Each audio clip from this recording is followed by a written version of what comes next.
Bem, sabemos que as queixas referentes à articulação do joelho é um dos principais motivos de busca por assistência fisioterapêutica. E bem, pensando a respeito nisso, a gente trouxe aqui o Luiz Felipe Matos para falar sobre lesões degenerativas no joelho.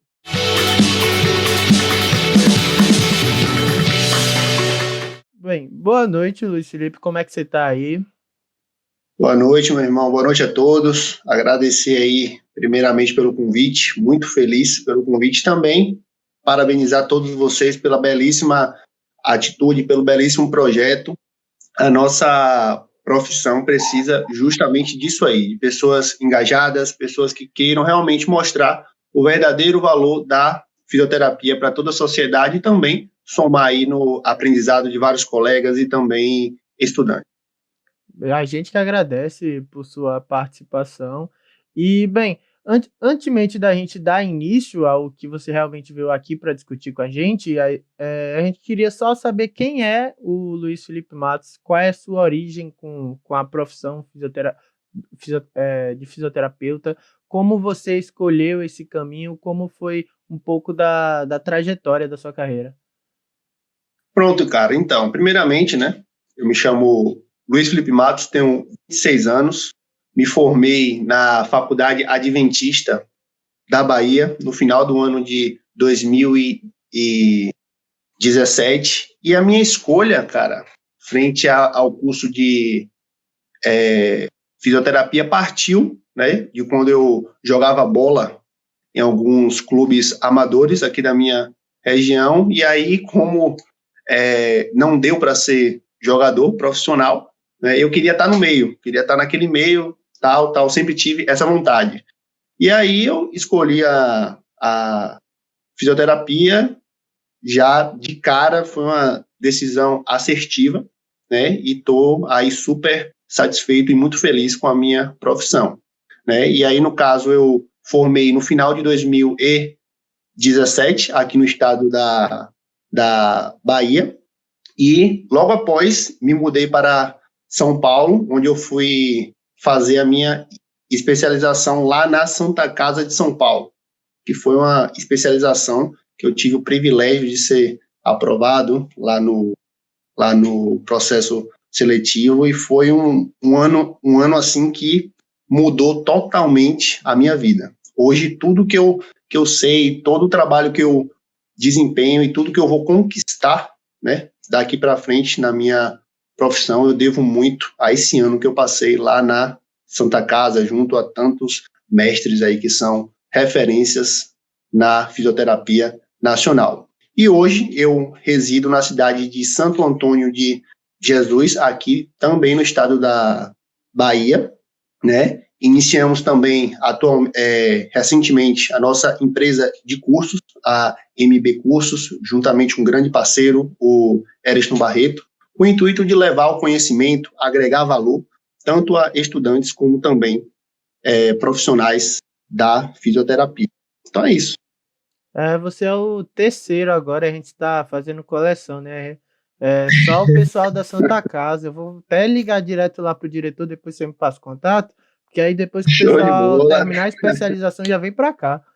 Show de bola. Teve. Lá realmente, cara, foi uma oportunidade que mudou totalmente minha vida. Então, todo mundo aí que está escutando, está nos vendo pelo YouTube, se tiver a oportunidade de prestar a prova, vale muito a pena, porque realmente a Santa Casa, eu costumo falar que eu fiz uns 4 anos em um ano. É um ano bem intenso, um ano de muito estudo, de muito conhecimento, mas a gente aprende bastante, soma bastante no decorrer da nossa carreira. E é algo que a gente vê bem recorrente, essa questão dos elogios, né? Que o Flávio Brick também já elogiou bastante. Ele, se eu não me engano, chegou até a ser professor de lá depois. Falou Sim, que foi sim, o sim. ponto de mudança da carreira dele, foi realmente quando ele fez a especialização lá. O Raoni também fala bastante. Vocês chegaram a estudar juntos lá também? Não, o Raoni, eu conheci ele através de uma colega minha de faculdade, que por coincidência é cunhada dele. E Ah, aí, através dela que eu conheci o Raoni, só que o Raoni fez Santa Casa há uns 3 anos antes de mim. Eu sou de uma turma um pouco mais recente. É que o que parece é que realmente a Santa Casa é um divisor de água, assim, né? Muda realmente. Verdade. Faz jus ao nome, né? Faz jus ao nome, a Santa Casa mesmo. Soma bastante. É um ano de muita cobrança, é um ano muito intenso, de muito conhecimento, né? Muito esforço, renúncias, né? Que a gente só estuda, a gente só vive para aquilo ali, mas faz toda a diferença. Hoje eu venho aí colhendo os frutos desse ano aí, daqui para frente, fé em Deus é só alegria. Pessoal da Santa Casa, queremos vocês aqui, hein? É isso aí. E outro ponto que eu reparei bem é que eu criei uma teoria, assim, sabe? Eu até compartilhei no episódio passado com o João Barbosa, não sei se os meninos lembram, é que quase todo fisioterapeuta relacionado com a área esportiva é um atleta frustrado, porque o que chega aqui de como é que você chegou nessa área da fisioterapia? Eu pensava em ser jogador de futebol, mas não deu. Eu pensava em ser atleta de vôlei, mas não deu. E normalmente envolvido com lesão, né? Que não deu, não foi nem falta de habilidade, não. O meu foi falta de talento mesmo. Era muito esforçado, mas o talento ficava devendo. E, bem, agora a gente vai, de fato, adentrar no nosso assunto, né? Que, como o tema do podcast, como vocês podem ver no título, é as lesões degenerativas no joelho. E, bem, Luiz, eu queria começar até fazendo uma pergunta que os processos degenerativos do joelho podem, querendo ou não, ser algo natural do nosso corpo, correto? Aí eu queria saber ter um entendimento de quando é que passa de ser algo natural do nosso corpo para ser algo realmente patológico ou lesivo. Perfeito. Então, como você mesmo falou, né, a grande maioria das lesões degenerativas, antes da gente entrar propriamente na sua pergunta, é importante a gente citar as principais lesões degenerativas, né, que acometem a articulação do joelho. A gente tem aí a artrose de joelho, que acomete a articulação tibiofemoral. A gente tem a síndrome da dor patelofemoral, condromalácia, condropatia, que afeta a articulação patelofemoral. E a gente tem também a lesão degenerativa de menisco. Então, quando a gente fala de lesão degenerativa, a gente se atém a essas 3 estruturas aí, basicamente. E agora, entrando na sua pergunta, né, a gente sabe muito bem que as lesões degenerativas têm como principal causa o uso da máquina. Então, o uso do corpo humano, ao longo dos anos, ele predispõe a essas estruturas, a essa articulação, a um desgaste natural, né? A um desgaste aí devido ao uso do corpo durante aí os anos nas atividades funcionais, atividades do dia a dia e também atividades esportivas. Porém, a gente também leva como causa, né, desse tipo de lesão algumas situações, né, alguns pontos, como primeiro ponto é a questão do sedentarismo, né, conjugado com o sobrepeso. Quando a gente atende, né, quando a gente dá de cara com aquele paciente que tem um sobrepeso, tem todo aquele histórico de sedentarismo e ele continua se expondo a uma demanda, né, a uma demanda grande no seu dia a dia ou em alguma atividade esportiva, ele pode vir a desenvolver uma artrose, né, de forma precoce, né? E a gente tem também, né, a questão das cirurgias, né, de cirurgias feitas no joelho que podem causar, né, uma artrose de forma mais precoce. Um grande exemplo desse tópico de cirurgias é a meningectomia. A gente sabe que a meningectomia ela é feita a partir de uma lesão em alça de Bowden, que nada mais é quando uma parte do menisco ela se solta e fica ali solta, né, ali na articulação, podendo gerar travamento ou bloqueio articular. E aí, obviamente, né, o médico vai ter que realizar uma artroscopia e retirar esse fragmento.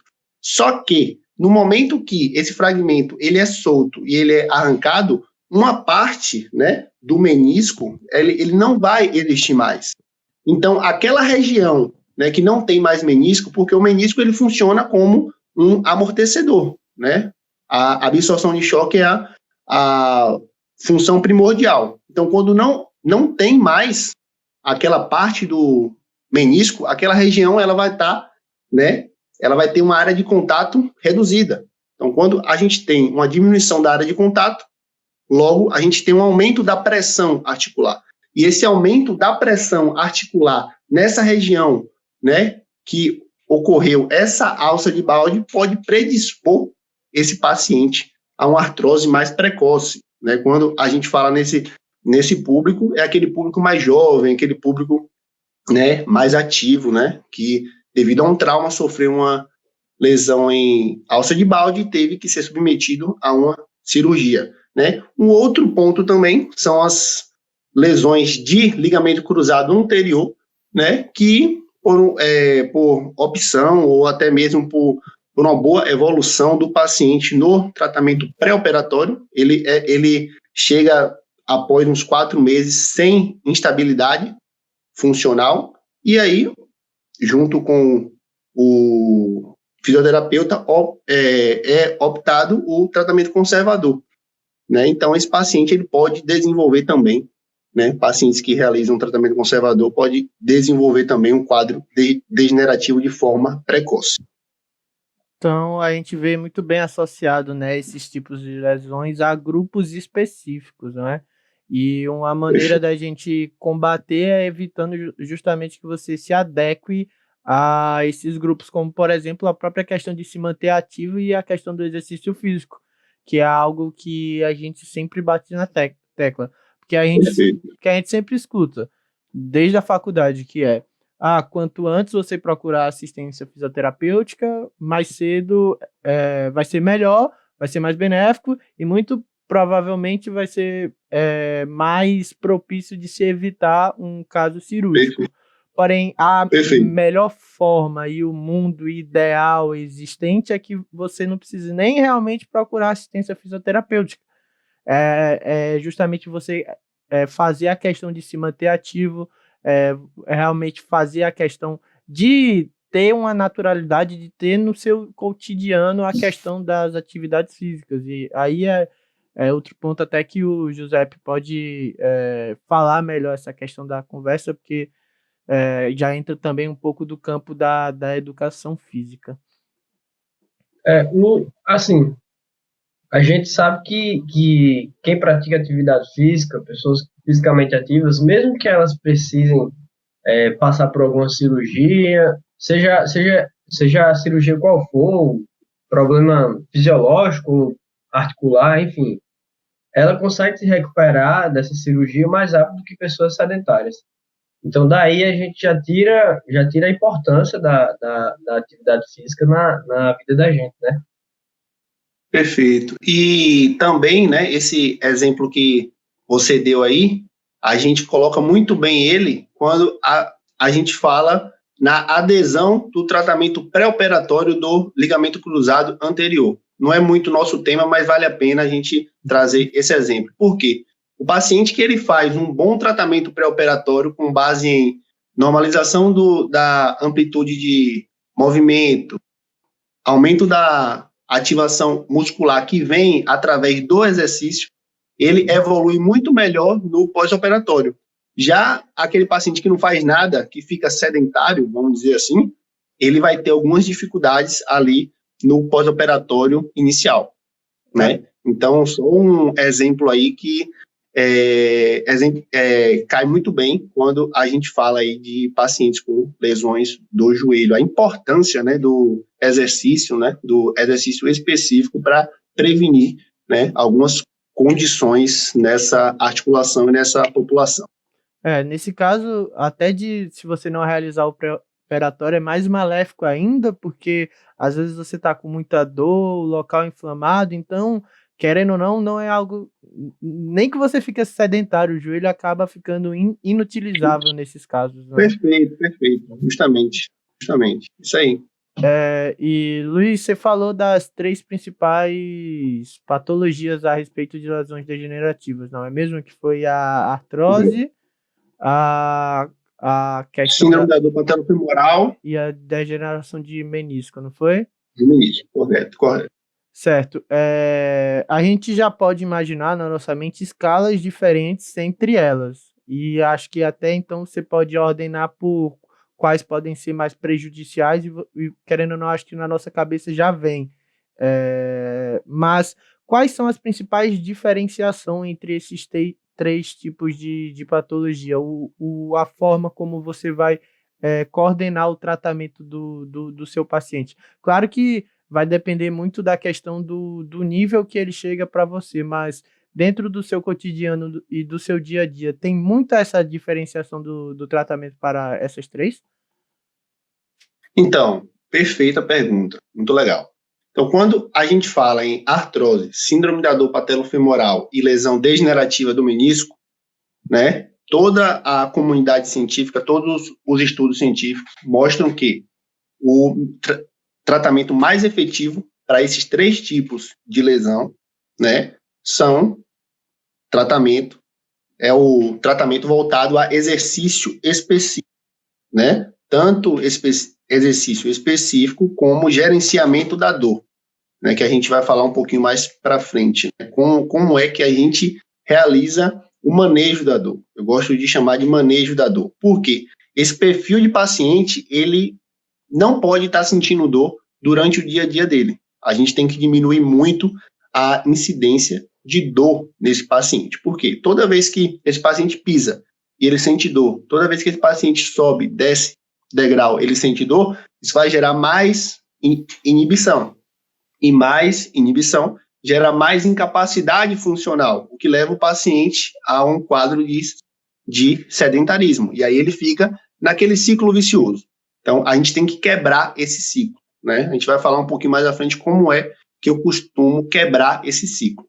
Mas, em relação ao tratamento, né, as condutas, né, a gente sabe que os estudos mostram que o principal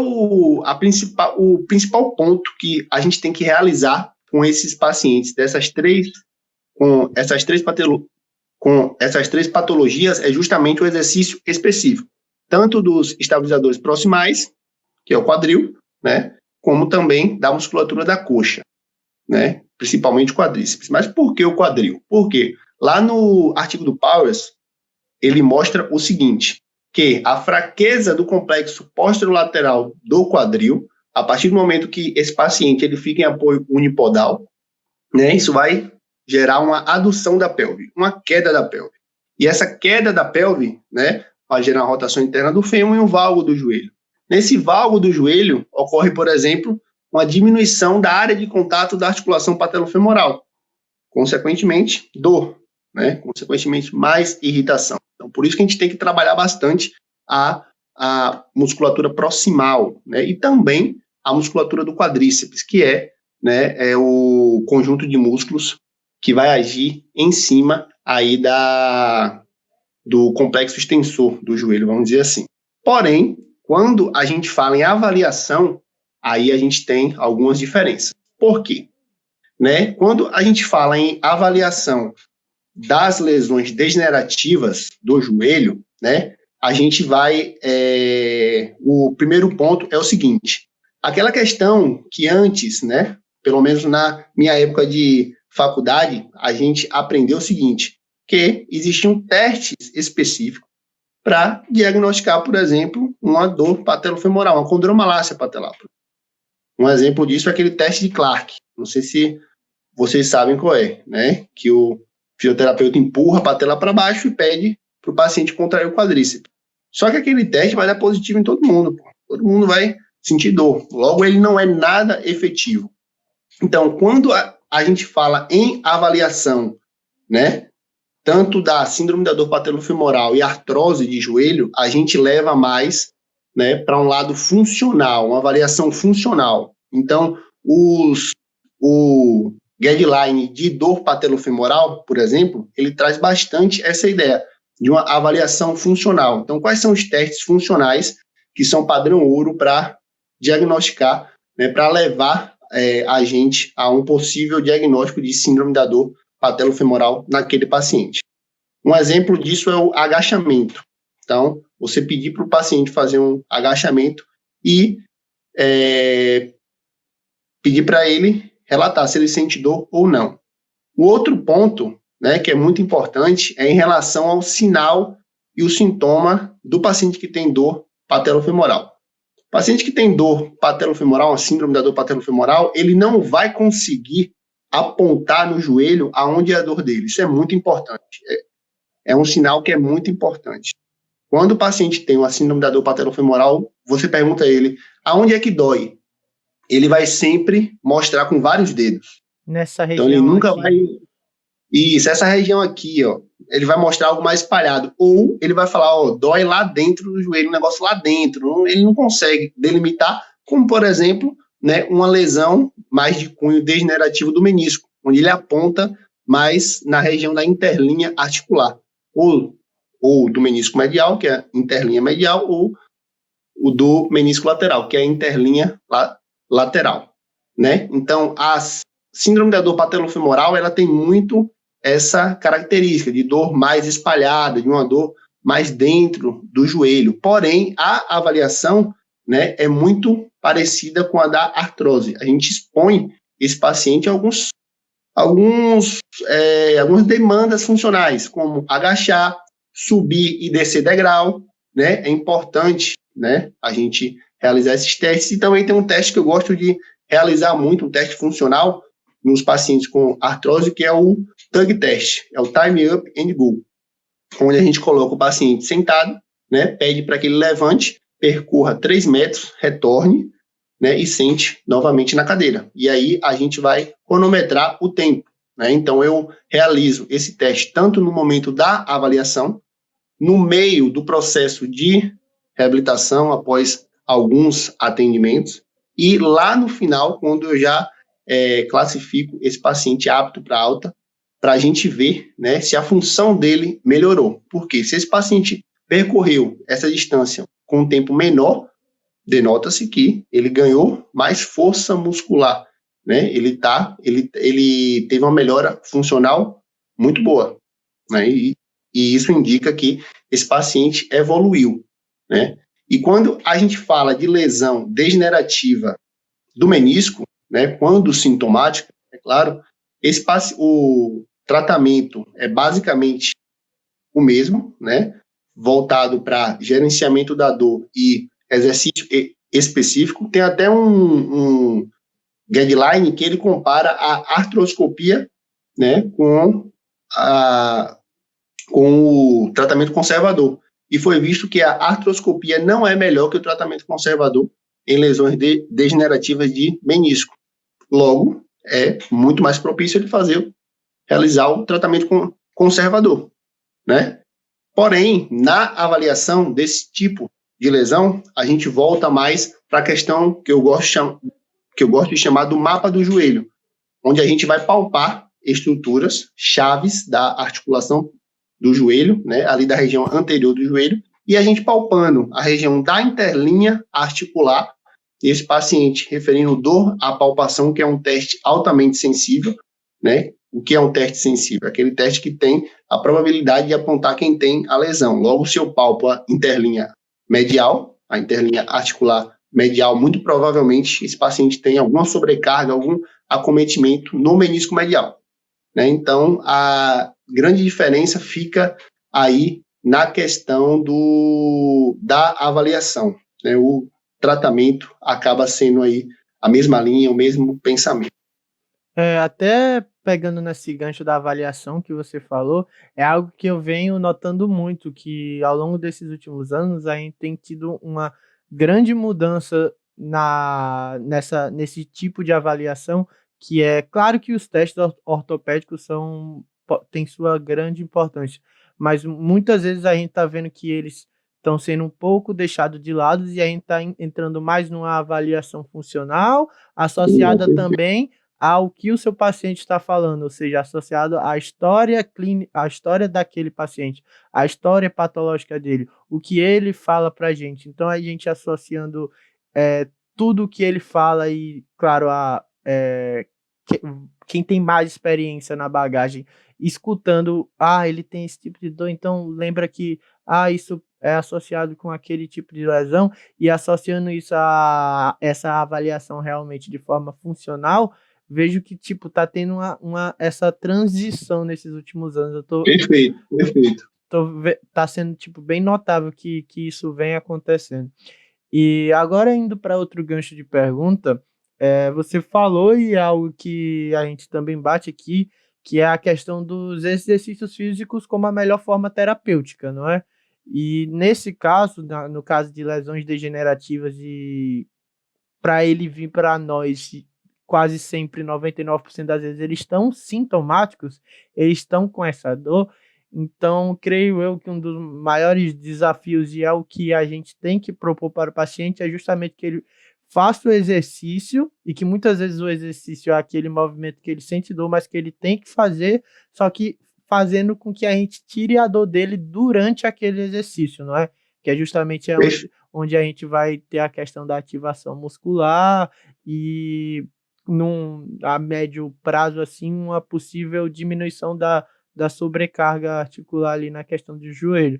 E fazendo uma pergunta sobre a sua prática clínica, como é que você executa essa questão do fortalecimento associado a tirar a sintomatologia durante o exercício? Perfeito, perfeito. Essa parte, para mim, é a melhor parte, né, desse tema, né, porque a gente sabe, né, que todo exercício, né, seja ele na visão do profissional simples ou complexo, ele deve ser feito sem dor. Porque dor articular, sobrecarga articular, gera inibição. Inibição gera incapacidade funcional, né? O nosso objetivo com o exercício é gerar uma sobrecarga muscular e não sobrecarga articular. O que seria sobrecarga muscular? É o paciente fazer o exercício e falar assim, eu estou sentindo meu quadríceps queimar. Perfeito, o objetivo é esse. Mas se ele falar, eu estou fazendo o exercício, estou sentindo uma dor aqui na frente do joelho, aquele exercício está sobrecarregando a articulação dele, porque está gerando dor. Então, o nosso objetivo durante os exercícios é gerar uma sobrecarga muscular e não gerar sobrecarga articular. Mas aí entra na sua pergunta, como é, né, que eu realizo essa questão do manejo, né, toda essa situação? Primeiro ponto é a gente identificar a condição desse paciente, a condição física desse paciente. E, primeiramente, a gente vai traçar um programa de exercícios que seja coerente, né, com a situação física do paciente, né? Pode ser um idoso, pode ser um adolescente, pode ser um adulto com sobrepeso. Então, a gente tem que diferenciar bastante essa questão da condição física do paciente. O segundo ponto é, o paciente realizou, né? A gente tentou ali realizar um exercício em cadeia aberta, cadeira extensora, e ele sentiu dor, né? Um instrumento que eu uso bastante na minha prática clínica é a joelheira, né? Todos os meus pacientes que têm dor no joelho, né, vindo aí de um quadro de sobrecarga, de um quadro degenerativo, eu uso a joelheira com esses pacientes. Por quê? A partir do momento que a gente utiliza a joelheira, ela vai aumentar a área de contato articular, consequentemente vai diminuir a pressão articular e, consequentemente, vai diminuir a dor do paciente. A gente sabe que, anatomicamente, isso aí é função do quadríceps, né, de aumentar essa área de contato da articulação patelofemoral, como, por exemplo. Porém, o quadríceps está fraco, o quadríceps está inibido. Então, a gente precisa usar mão aí de algum instrumento, de alguém para nos ajudar a aumentar essa área de contato, consequentemente diminuir a pressão articular. E a joelheira tem essa grande função, ela nos auxilia muito no nosso dia a dia clínico, né? Além de quebrar essa questão da cinesiofobia, do medo do movimento. Por quê? A partir do momento que o paciente ele chega no meu consultório e ele fala que ele sente dor né, a cada passo, cada degrau de escada que ele sobe, né, isso aí vai estar gerando uma grande inibição, uma grande irritação naquele joelho. Porém, quando eu coloco a joelheira nesse paciente e ele relata, eu subo escada e não sinto mais nada. Ou seja, eu quebrei o medo dele do movimento. Antes ele tinha medo de subir escada, ele gerou um gesto, como é que eu posso dizer, adaptativo para subir, para diminuir a dor. E agora ele já colocou a joelheira e já quebrou esse medo, está subindo sem dor. Né? E quando ele realiza o que ele realizava antes, que ele tinha dor, quando ele realiza sem dor, ele vai gerar mais ativação muscular. Então, isso vai jogar a favor do meu tratamento. Então, a partir do momento que ele dá cada passo e ele não tem dor, isso vai gerar mais ativação muscular. Consequentemente, vai diminuir a inibição e vai me ajudar aí no processo de reabilitação.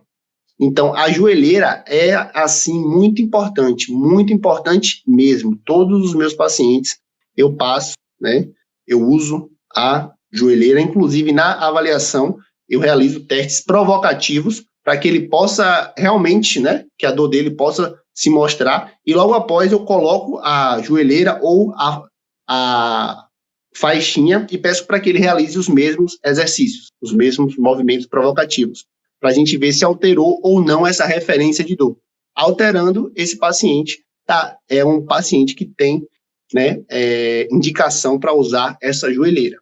E um outro ponto que é muito importante a gente salientar também é em relação a pacientes que usam a joelheira e continuam com dor em alguns exercícios, né?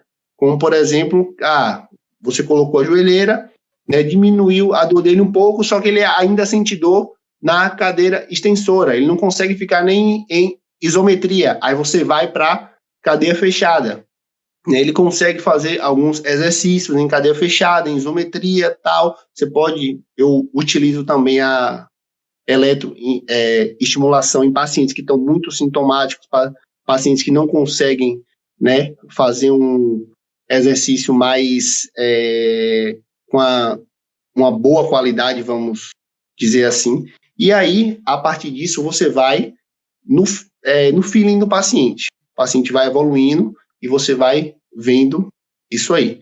O importante é, você nunca pode realizar um exercício com dor e, caso esse paciente sinta dor, você tem aí que ir regredindo na escala do exercício. Então, se você tentou um exercício isométrico, unilateral, e ele sentiu dor, vai para bilateral. Ele continua sentindo dor, aí você vai para o isométrico. Se ele não sentiu dor, fica lá no bilateral. Mas se ele sentiu dor, você vai para o isométrico, em cadeia aberta. Se ele sente dor também no isométrico, aí você fecha a cadeia, porque quando você fecha a cadeia, outros grupos musculares entram em ação. E isso diminui o momento, diminui a sobrecarga na articulação do joelho. Então, possa ser que esse paciente consiga fazer o exercício com menos dor, com mais qualidade. E aí, como a gente sabe que, por exemplo, no agachamento, não vai estar só o quadríceps em ativação, a gente pode colocar também ali, usar uma eletroestimulação para estimular cada vez mais o quadríceps, juntamente com os outros grupos musculares que fazem parte aí da execução do agachamento. Então, se esse paciente ele sente dor também no agachamento, né, isotônico, vai para um agachamento isométrico. E aí, pessoal, né? se você tem um shout... consegue fazer aí ele tem dificuldade, você pode realizar um SLR anterior, que é o exercício mais simples. Então, é muito importante a gente ter noção dessa progressão de exercícios, né, e sempre quantificando e sempre indo aí no feeling, né, no limite de cada paciente. Então, a gente vê aí a questão justamente da importância de se ter esse protocolo de tratamento baseado, claro, numa excelente avaliação, até porque muitas vezes essa avaliação é onde você vai fixar o seu paciente, vai passar sua confiança de entendimento para ele, também ter essa questão de você saber manejar, como foi a palavra de você que você utilizou, da questão de utilizar o manejo da dor e também trabalhar as questões de progressão de exercício e de progressão de carga também, não é? Que é algo Perfeito. que eu pelo menos senti um pouco de falta nessa minha graduação, que claro que eu não terminei ainda, mas de se falar um pouco mais sobre isso, da questão de progredir os exercícios durante o tratamento, fazer essa progressão de carga justamente para você evoluir ainda mais o seu paciente e não querer e não virar um tratamento um tanto quanto monótono também, não é? Outras duas variáveis também que eu esqueci de falar é a questão, primeiramente, da amplitude de movimento, né? Então, a gente tem que quantificar. Então, se ele sente dor, né, fazendo uma amplitude maior, tenta fazer numa amplitude mais restrita, o que a gente chama de angulação de proteção, que não vai gerar muita sobrecarga naquela articulação, né? Observa também a carga. Será que esse paciente não está sendo imposto a uma carga que ainda não está adequada? Então, é muito importante a gente também manejar essas duas variáveis, né? A questão da amplitude de movimento e carga do exercício, que aí entra peso, repetição, enfim. Com certeza, com toda certeza. E até... Eu queria... não. Não termine a linha de raciocínio, que eu ia voltar. Não, era só falar aqui outro ponto que eu vejo também importante nessa questão do manejo da dor e que vejo muitas pessoas utilizando, que já foi até passado um pouco pra gente, é a questão do Mulligan. Não sei se é da sua prática clínica de utilizar, mas é algo que a gente vê utilizar e um tanto quanto efetivo, assim, até a questão de rotação de tíbia e de outras coisas do Mulligan também que dá para se aplicar tanto para se ter o manejo de dor em dores patelofemoral quanto em outras disfunções também. Legal. E uma coisa também que eu gostaria de falar é o seguinte: a gente não deve se atentar somente nesse perfil de paciente ao joelho, né? A gente também tem que se atentar, como eu já falei, né, a outras articulações, como, por exemplo, a articulação do quadril, como a gente já citou aqui. A gente sabe que quando o paciente ele tem uma fraqueza no complexo posterolateral do quadril, né, ele tá aí propenso a ter o que a gente chama de adução da pelve, uma queda da pelve durante as atividades. E essa queda da pelve pode gerar uma diminuição na área de contato articular, consequentemente gerando dor, né? Então, é importante a gente se atentar também ao quadril. E uma outra articulação que muita gente deixa de lado é a articulação do tornozelo. Por quê? Se esse paciente ele tem um déficit de dorsiflexão, né, por exemplo, no tornozelo esquerdo, né, e ele está ali, por exemplo, fazendo crossfit que tem muito agachamento, e aí esse paciente vem com a queixa de dor no joelho direito, na região anterior do joelho direito. E aí o fisioterapeuta fica ali tratando só o joelho, e esquece de avaliar o tornozelo. Por quê? Se esse paciente ele tem um déficit de dorsiflexão, ele tem uma diminuição do movimento de dorsiflexão no tornozelo esquerdo, toda vez que ele agachar, né, o joelho esquerdo, o lado esquerdo dele, o membro inferior esquerdo, vai ficar mais travado, o lado direito dele vai descer mais. Consequentemente, o lado direito, o joelho direito vai ser mais exigido, né? E, consequentemente, mais sobrecarregado, porque ele vai estar realizando uma demanda ali que não é só dele, né? Então, nesse perfil de paciente, a gente tem que avaliar também o tornozelo. Eu avalio, né, realizo aquele teste que a gente chama de lunge test, né? A gente avalia também, né, o tornozelo para ver se ele tem algum déficit de dorsiflexão, para, se existente, a gente está realizando também a normalização dessa amplitude de movimento. Então, é algo bem importante para todo o pessoal que está assistindo aí também a colocar na avaliação, no processo de avaliação. Isso é uma coisa que a gente frisa sempre aqui, né? Não adianta você achar que a pessoa está sentindo a dor em um canto que o problema vai estar necessariamente lá. Mas, Perfeito. voltando um pouquinho aí para uma coisa que você tinha falado, tentei falar aqui, mas por algum motivo me mutou. Mas, enfim, você falou aí em um momento sobre o feeling que a gente tem que ter, que o profissional tem que ter para saber as progressões, as regressões. Isso, Isso é muito perfeito. importante, porque não dá para a gente também ficar apenas no feedback que o próprio paciente dá, porque às vezes ele tem um receio de forçar um pouco mais, achando que vai doer, que vai dar problema. Então, eu, como profissional de educação física, também, todos os profissionais de educação física precisam ter isso, porque não adianta a gente manter a pessoa lá na mesma posição a carga, uma determinada carga, e ficar sempre ali, porque vai chegar um momento que a pessoa vai chegar a um platô, então a pessoa não vai desenvolver nunca. Perfeito. Vai acabar, Exatamente. pode até piorar, entendeu? Então, é importante que a gente tenha esse feeling, além do feedback do próprio indivíduo, para que a gente possa progredir ou regredir. Às vezes, por exemplo, na academia, eu estou com um aluno meu, vejo que ele está fazendo força assim, compensando um músculo e outro para poder fazer o exercício. A gente, não, vamos abaixar aqui um pouco a carga. A gente não precisa nem esperar ele dizer que está pesado. Que muitas vezes eles não dizem, né? Que muitas vezes Na maioria das vezes não diz, né? Tem aquela cultura de no pain, no gain, né? o ego assim, é muito grande também para alguns. Então, graças a Deus, meus alunos não têm isso, mas às vezes a gente precisa ter esse fim aí também para poder direcionar a carga certa para o paciente, para o aluno. E outra Perfeito. coisa, esse feeling aí a gente sente. A gente sente quando o paciente ele tá com receio de algo, de talvez colocar mais carga. Quando você pergunta para ele, tá tranquilo aí, bora aumentar um pouco a carga de exercício, ele chega a olhar para você, não, tá bom. A maneira como ele já fala, você já meio que identifica que ele tá meio que um receio, que tá tranquilo, não vamos mexer aqui não. Ele já pensa, time que tá ganhando não se mexe, mas tem que mexer sim. Verdade, justamente. Perfeito. Isso aí. Nicolas, tu ia fazer o questionamento anterior?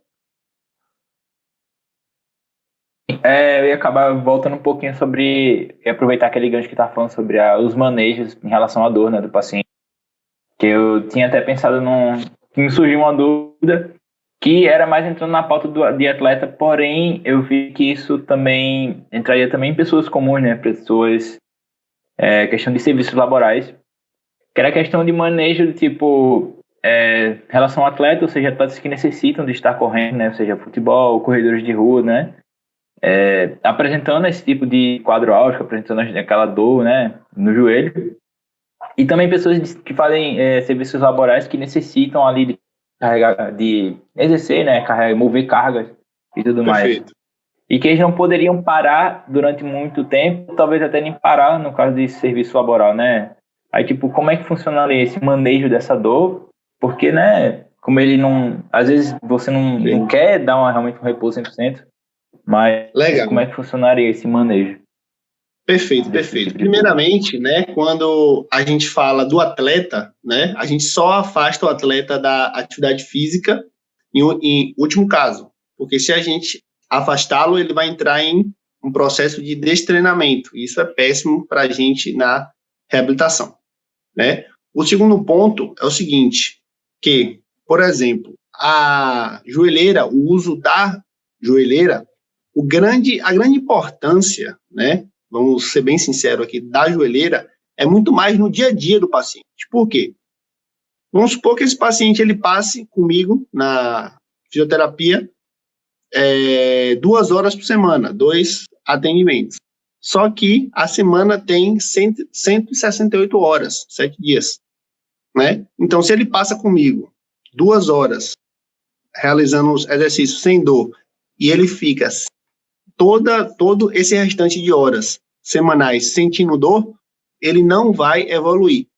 Então, a joelheira, ela serve muito mais para o dia a dia do paciente, né, para diminuir a queixa no dia a dia do paciente, do que propriamente no momento dos exercícios. Eu utilizo no momento da dos exercícios no momento do atendimento, obviamente, porém a grande sacada da joelheira é essa, é diminuir a queixa do paciente durante o dia a dia, né? E agora, entrando um pouco mais na tua pergunta, né, em relação ao atleta, né, a gente realiza, por exemplo, o manejo do volume. Então, se é um corredor e ele falar assim, cara, quando eu chego ali em torno de 6 km, eu começo a sentir dor no joelho.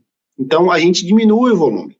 A gente fala com ele, corre só 5, corre só 4, né? Para ele fazer o exercício dele de forma limpa, vamos dizer assim, sem dor. Então, a gente diminui o volume, né, para que ele não sinta dor, né? E aí a gente entra na questão do trabalhador, na atividade laboral, né? Nossa, mas esse paciente, ele sente dor, ele está sentindo dor o tempo todo, aquela coisa. O primeiro ponto, a gente utiliza a joelheira, porque quando a gente utiliza a joelheira, na grande maioria dos casos, ele vai diminuir os sintomas. E a gente sempre conscientiza esse paciente a se expor menos a situações que exacerbam, que vai exacerbar a dor, né? Então, nesse perfil de paciente, a gente pede para que ele se exponha menos, né? Adapte algumas atividades para que ele não possa estar sentindo essa dor, juntamente com o uso da joelheira, né? Mas na comunidade dos atletas, a gente realiza principalmente esse manejo do volume, tanto em quilometragem, por exemplo, como em dias de treino. Então, se é um paciente que treina todo dia, por exemplo, a gente pede para que ele treine 3 vezes na semana, dando um dia de descanso, né? Então, a gente tem que, é muito importante o fisioterapeuta ele ter esse feeling, né, de realizar também esse manejo do volume, né, para que o paciente ele continue ativo, né, e continue inserido no processo de reabilitação. Essa questão do manejo de volume, a gente entende a importância e é algo de que a gente já falou de outros episódios, que é a questão da importância de você não tirar o atleta do seu esporte de origem. Porque, querendo ou não, é uma reação em cadeia. Tem a questão do destreinamento, como você já falou, tem a questão do motivacional e do psicológico do atleta, porque atleta que é atleta, ele não quer sair do seu esporte, ele quer estar praticando sempre. E tem um outro fator muito importante que eu sempre friso, que é a questão que se você tirar o atleta do seu esporte, você vai, querendo ou não, tirar algo valioso para você, que é a questão de se ter o feedback. Se você tira se você tira um corredor da corrida, que ele sente dor quando está correndo e você manda ele parar de correr, como você vai saber se o seu tratamento está sendo efetivo ou não? Como você vai saber se ele parou de sentir dor pelo seu protocolo de tratamento ou simplesmente porque ele parou de correr? Então, essa questão que você já falou e que é algo que vem sendo pautado muito hoje em dia, graças a Deus, na fisioterapia, essa questão de só tirar o atleta em realmente último caso. Perfeito.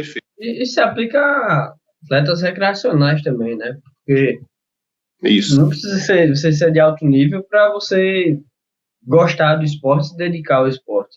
Existem muitos atletas recreacionais que, se os caras eles, por exemplo, eu trabalho com corrida de rua também.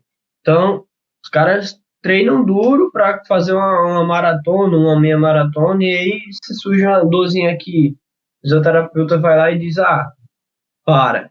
O cara vai ficar frustrado, pô. Então, qualquer pessoa, e como o próprio André aí falou, qualquer pessoa, acho que você tem que tentar manter ele no esporte, seja profissional, amador, ou qualquer pessoa, porque você também vai saber se a sua metodologia está dando certo e você não frustra a pessoa, né? Às vezes é uma pessoa normal, mas uma academia ou uma corridazinha de leve serve como uma válvula de escape para ele, uma forma de desestressar. Então, você tira isso dele, então você comprometendo aí boa parte da vida dele.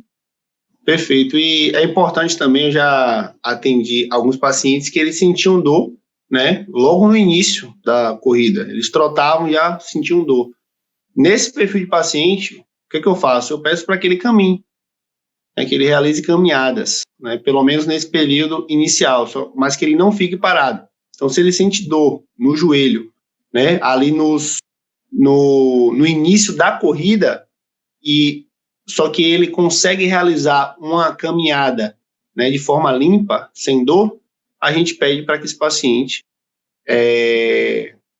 faça a caminhada para que ele se mantenha ativo e a gente vai expondo ele à corrida aos poucos, conforme ele for respondendo ao processo de reabilitação. Certo. E voltando à questão do nome do nosso tema, que é justamente as lesões degenerativas do joelho da reabilitação à alta. Então, eu queria já entrar nesse tópico da alta. Eu queria saber como acontece essa transição realmente para você dar alta para o seu paciente e se acontece uma transição profissional, uma transição de áreas entre a fisioterapia e a educação física. Que eu vejo hoje que é algo que vem crescendo, essa comunicação entre esses dois tipos de profissionais. É algo que a gente já vê nas clínicas, em alguns estúdios aqui da Paraíba, de ter realmente o educador físico, às vezes até nas últimas sessões da fisioterapia, já ter ali dentro o educador físico para ele realmente ter um entendimento maior do que estava sendo realizado e de como o paciente vai chegar para ele também, que é extremamente importante, e de ter essa comunicação entre as duas áreas. E que eu vejo hoje, pelo menos, com uma boa felicidade, que é que essa comunicação está cada vez sendo mais saudável, que não está tendo tanto essa questão de ego, de invasão profissional de um para outro. Eu vejo essa comunicação entre essas duas áreas bem mais saudável hoje em dia. Eu queria saber como é que você avalia e se você também faz na sua prática clínica essa transição profissional. Perfeito, cara. Então, primeiramente, é importante a gente separar, né, o paciente sedentário do paciente atleta, do paciente que realiza uma atividade física. Paciente sedentário, né, paciente do dia a dia que não é atleta, vamos dizer assim, né, melhor dizendo, não é sedentário, paciente que não pratica nenhuma atividade física. Os critérios que eu utilizo são os seguintes, né, lá na avaliação, né, eu vou estar colhendo referências funcionais, né, aonde é que esse paciente ele sente dor? Quando sobe escada, eu anoto lá, referência funcional, dor ao subir e descer escadas. Quando ele agacha, dor ao agachamento. Quando eu fico muito tempo em pé, ou quando eu ando por um longo período, eu anoto essas referências funcionais e após, né, quando a gente chega no final do período de reabilitação, eu vou perguntar a esse paciente se ele sente dor, como é que está o dia a dia dele, né? Ele falando que está ok, que está sem dor, que está tranquilo, eu vou expor ele aquelas demandas que lá no momento da avaliação ele sentia dor. E aí, estando ok, ele estando seguro, confortável, sem dor, eu encaminho esse paciente para alta, né? E um outro ponto é o atleta, é o paciente que pratica alguma atividade física no nível competitivo maior. Esse perfil de paciente, a gente também realiza essa questão, né, da avaliação das referências funcionais, né? Será que esse paciente melhorou as referências funcionais que a gente colheu lá na avaliação? Melhorando, estando ok, estando no dia a dia ok, é um ponto positivo. E a questão do gesto esportivo. Então, se o cara ele joga futebol, a gente vai expor ele a gestos do futebol, de acordo com a posição dele, né? Se ele é zagueiro, a gente tem que treinar bastante salto com ele. Se ele está saltando, está aterrissando, não está sentindo dor, se ele está ali numa disputa de bola, tem alguns exercícios que a gente pode fazer ali com a bola suíça e tal, que exemplifica um pouco, né? Se ele está sem dor no gesto esportivo dele, né, juntamente com as referências funcionais ok, aí eu dou alta a esse paciente. E uma coisa que eu percebi na minha trajetória foi a seguinte, né, que mesmo a gente dando alta para os pacientes e falando que, você precisa continuar o fortalecimento com educador físico, tal, muitos pacientes não escutavam, simplesmente eles paravam de fazer tudo e ficavam sedentários. Então, o que foi que eu fiz? eu bolei um e-book com o título Lição de Casa, Manutenção de Resultados, onde eu fiz um e-book simples de 8 páginas, né, onde nesse e-book a gente vai estar trazendo algumas informações frente à joelheira, frente a qual resistência elástica é indicada, qual resistência elástica esse paciente tem que escolher, tal, e também com a série de exercícios para que ele possa ter a condição de fazer em qualquer lugar esses exercícios. Ele só vai precisar ter uma mini band e que ele vai conseguir manter essa melhora dele, vai conseguir realizar essa manutenção de resultados. Porque tem muito paciente que fala, mas eu não tenho tempo de ir para academia, não sei o que, tal.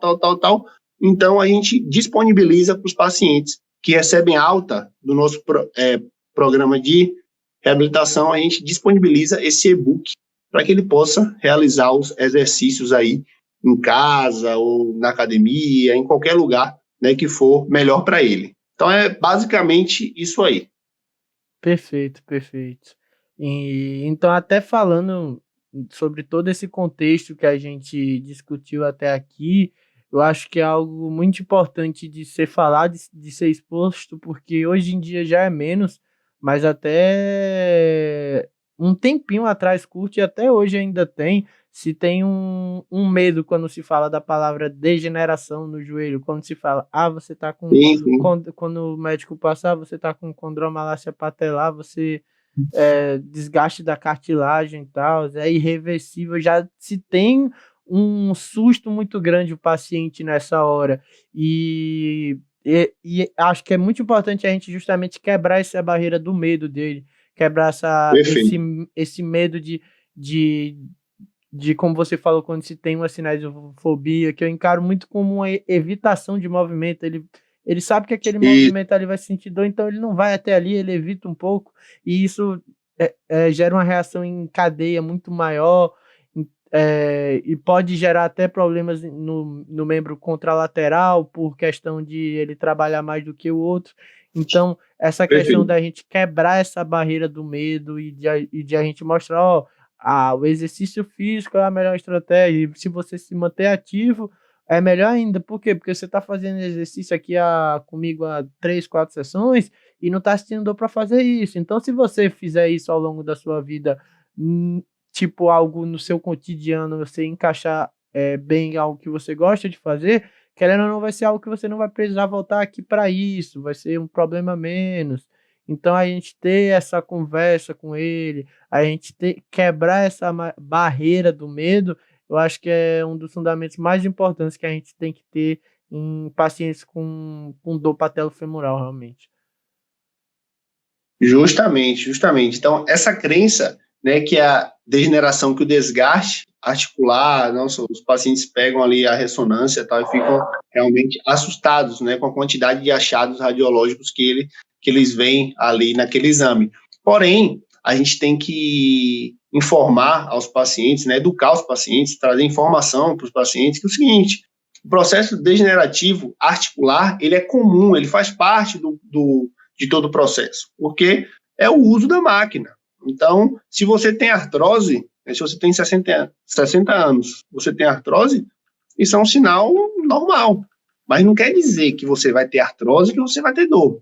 Aí já entra em um outro ponto. Não quer dizer que você vai ter um desgaste da articulação patelofemoral e você vai ter dor. Por quê? A gente sabe que a articulação é avascular, e é aneural. Então, não tem como, somente pelo desgaste articular, esse paciente sentir dor. Quando a gente fala de patelofemoral, esse paciente sente dor por quê? Porque ocorre a exposição de uma estrutura chamada osso subcondral, que fica abaixo ali da articulação, que é uma estrutura altamente inervada e vascularizada. Logo, quando ela é exposta ou devido ao impacto das atividades, ela é sobrecarregada, esse paciente vai referir dor, né? Então, se ele tem uma articulação, né, com muito desgaste, ele sente dor, principalmente em atividades de impacto, né, é porque durante a atividade de impacto, o osso subcondral dele está sendo afetado, vamos dizer assim. E logo esse paciente vai sentir dor. Porém, a gente tem que, e eu gosto muito de falar isso, né? Essa questão do achado radiológico do desgaste e da dor é uma relação inversamente proporcional. Por quê? Tem muita gente que tem muito desgaste e pouca queixa, e tem gente que tem pouco desgaste e muita queixa. Então não existe um padrão. Então tem paciente que tem um estreitamento considerável do espaço articular, né? Só que o cara não sente dor.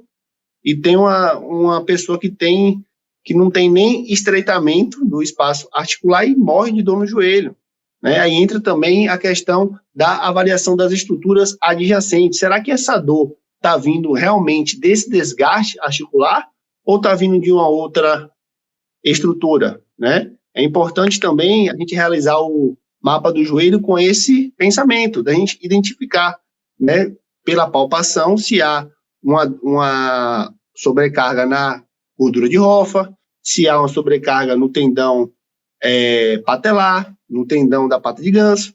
Então, muitas vezes, esse paciente sente uma dor na região anterior e, às vezes, é uma rofite. É muito mais uma rofite do que uma dor patelofemoral.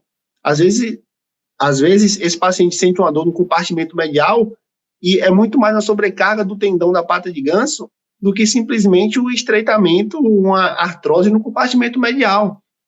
Então, a gente tem que realizar, né, essa diferenciação, né? Por quê? Se a gente colocar ou a gente deixar que o paciente pense, tem um desgaste, vou morrer de dor pro resto da vida. Não vai, isso aí ele não vai evoluir.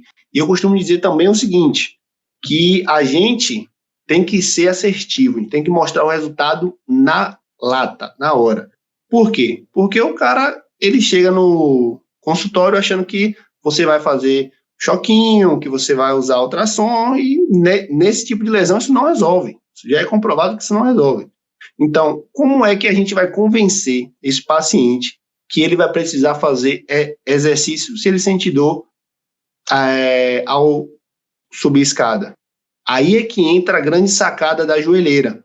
Se eu peço para esse cara agachar na avaliação e ele fala, dói pra caramba, e eu ponho a joelheira ou a faixinha e a dor dele some, foi, o paciente é seu, entendeu? Aí você vai colocar na cabeça, você vai provar para ele que a joelheira ou a faixinha compressiva vai diminuir a dor dele e vai dar condição para que ele viva uma vida mais confortável naquele momento, né? E que ele consiga fazer os exercícios. E aí é que o trabalho começa. Então, a gente precisa alterar alguma referência, a gente precisa melhorar alguma coisa no dia a dia desse cara, na vida desse cara. A partir do momento ele aderir ao tratamento e ir junto com a gente, né? Acho que você falou um ponto muito importante aí, que é melhorar a vida dele. Então, a gente trabalha também com qualidade de vida. Então, se uma pessoa sente dor ao longo do dia, essa pessoa não tem qualidade de vida. Ela pode até ser saudável, não tem nenhum problema fisiológico, enfim. Mas se ela tem essa dor e ela convive com essa dor e ela se sente limitada por essa dor, a qualidade de vida dela baixa, porque isso também vai afetar a mente dela, aí afetar o dia a dia, vai afetar a mente dela também. Então, acho que é muito importante também a gente pensar nesse lado aí da qualidade de vida dos nossos pacientes e alunos. Show de bola, isso aí. Muito obrigado, Luiz, pela sua participação. A gente já conseguiu te prender aqui a 1h05 praticamente. Passou rápido, né, velho? Quando o assunto é bom, passa rápido demais. Bom demais, velho. Satisfação. Não, a gente que agradece. E sempre no final do episódio a gente pede pro convidado passar um recado para os estudantes, para os profissionais que estejam assistindo esse podcast. Se você pudesse passar um recado pro Luiz da graduação, que nem faz tanto tempo assim, né? Se formou em 2017, o Luiz de 5, 6 anos atrás, o que é que você falaria para ele? Qual é a dica que você dá que vai servir para a gente também, né? A dica que você dá para quem está na graduação, para quem está na luta, para profissional que talvez não tenha se achado ainda na área. que é que você pode passar para essas pessoas? Cara, primeiramente, nunca desista, né? Isso é meio clichê, mas faz toda a diferença. Estude sempre, busque se atualizar. A nossa profissão é uma profissão que que as coisas mudam muito rápido, se atualizam muito rápido. Então, a gente tem que estar ali incessantemente buscando atualização, buscando materiais, né, para que a gente possa dispor de ferramentas para oferecer aos nossos pacientes, para que eles tenham resultados. Então, busquem sempre ser fisioterapeutas de resultado. A nossa profissão é uma profissão que tem muita ferramenta, tem muita coisa para dar resultado. A nossa profissão não é paliativa, como se acreditava alguns anos atrás. A nossa profissão detém de ferramentas e técnicas que predispõem um resultado positivo e um resultado efetivo para os nossos pacientes. Então, busquem se tornarem fisioterapeutas de resultado, fisioterapeutas que agregam valor, que somam na vida dos pacientes, né, que tenham aí uma educação continuada, um estudo continuado. Então, a coisa não acaba quando você se forma, está apenas começando. Então, você vai ter que estudar aí para o resto da vida para justamente somar e agregar valor na vida dos pacientes. Isso é muito importante. Até porque a fisioterapia ela é ciência, e a ciência ela está em constante mudança. Então, realmente, justamente, a questão da gente sempre estar se atualizando é essencial. Até fazendo uma analogia aqui, que eu sempre gosto de fazer analogia nesse podcast, sabe? Que é a questão de, você se lembra como eram as redes sociais há 6 anos atrás, como o Instagram era estranho? Se você for olhar um print, um vídeo de como era o Instagram há 6 anos atrás, você vai ver e vai achar, não tinha story, o que é isso? E ele foi se atualizando ao longo dos anos e até hoje as pessoas ainda utilizam o Instagram. E por que as pessoas ainda utilizam o Instagram? Porque ele foi se atualizando e não foi ficando a mesma coisa monótona, e ele foi se tornando algo melhor e se aperfeiçoando. Então, se o Instagram não tivesse vindo se atualizando desde sempre, o que aconteceria? As pessoas iriam utilizar outras redes sociais. Então, se você não se atualizar como profissional, as pessoas irão buscar outros profissionais também. Então, você sempre... E uma coisa que... Pode falar. Pode falar. E uma coisa que é muito importante tem muita gente que usa uma objeção que, eu não tenho condição para viajar para fazer tal curso. Cara, o Instagram hoje tem muita coisa de qualidade gratuita. A gente tem canais do Telegram que disponibilizam artigos todo dia. Vários colegas fazem esse trabalho, conteúdos massivos no Instagram de forma gratuita. Então, o tesouro está aí. Então, olhem com bons olhos pro Instagram. Tem muita coisa boa aí. Fora a própria internet, né? Que você consegue artigo de graça, livro. De graça, justamente. Todo esse tipo de material você consegue de graça. Hoje em dia, é algo até que a gente falou com o Flávio, se eu não me engano, que quando ele fez o trabalho de TCC dele, tinha que pedir autorização de artigo para colocar, era um trabalhão, esperar sair revista. Hoje em dia, aqueles russos maravilhosos fizeram a Sci-Hub, meu Deus, você consegue qualquer artigo do mundo de graça ali no seu telefone mesmo, em 10 segundos você consegue qualquer artigo do mundo. Então, acho que também a evolução da fisioterapia ela vem muito associada também com a forma com que a gente tem uma maior facilidade de acesso à informação hoje em dia.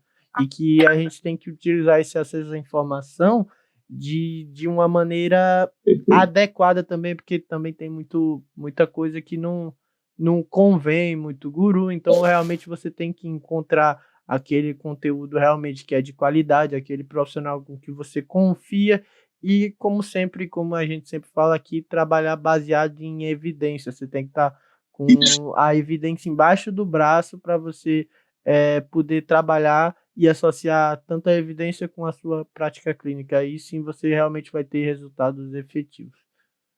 Perfeito, isso aí, cara. Show de bola. E é isso, a gente fica por aqui com o Luiz no episódio de hoje. E Luiz, deixa aí suas redes sociais, seu Instagram, o Instagram da sua empresa de cursos que você falou também, pessoal lá da Bahia, não é? Se vocês, Isso. vocês vão trabalhar só pela Bahia, por enquanto, como é que é? Você pode Por falar um enquanto, pouco mais. sim. Por enquanto, sim. Mas o objetivo da gente a longo prazo é cair para dentro aí de todo o Brasil. Né? Então, deixando aí o meu Instagram profissional, @lfmatosfisio, né? A gente posta conteúdo, vários conteúdos aí, né? Diariamente. E também o Instagram da nossa empresa de cursos, @mbcursos. E lembrando que nos dias 27 e 28 de março, a gente vai estar aí realizando o nosso primeiro evento, né? Que vai ser online, que é o Meeting Online de Fisioterapia, onde a gente vai contar aí com um time de palestrantes de alto nível. Amanhã a gente vai estar postando lá no nosso Instagram, @mbcursos21, né? É o Instagram da nossa empresa de cursos. E a gente vai estar trazendo esse evento aí, um evento top, que vem com muita gente boa e a gente conta com a presença de todos vocês. Pode deixar, quem está ouvindo no YouTube, a gente pode deixar o link para se inscrever aí na descrição. É que esse vídeo vai Pronto, ao ar, fechou, eu mando. esse vídeo vai ao dia 27, que é quando começa lá, mas a gente posta antes no Instagram, então, Não, é pra 27 rapaziada. de março. O evento. Ah, tranquilo, então tá no link no tá de Instagram. boa, tá de boa. Fazer De bola. pronto, divulgação, quer assistir o meeting de fisioterapia, arrasta pra cima, link na bio e tudo É isso certo. aí. Show de bola. Valeu, meu irmão. Então a gente fica por aqui, pessoal, e até o próximo episódio.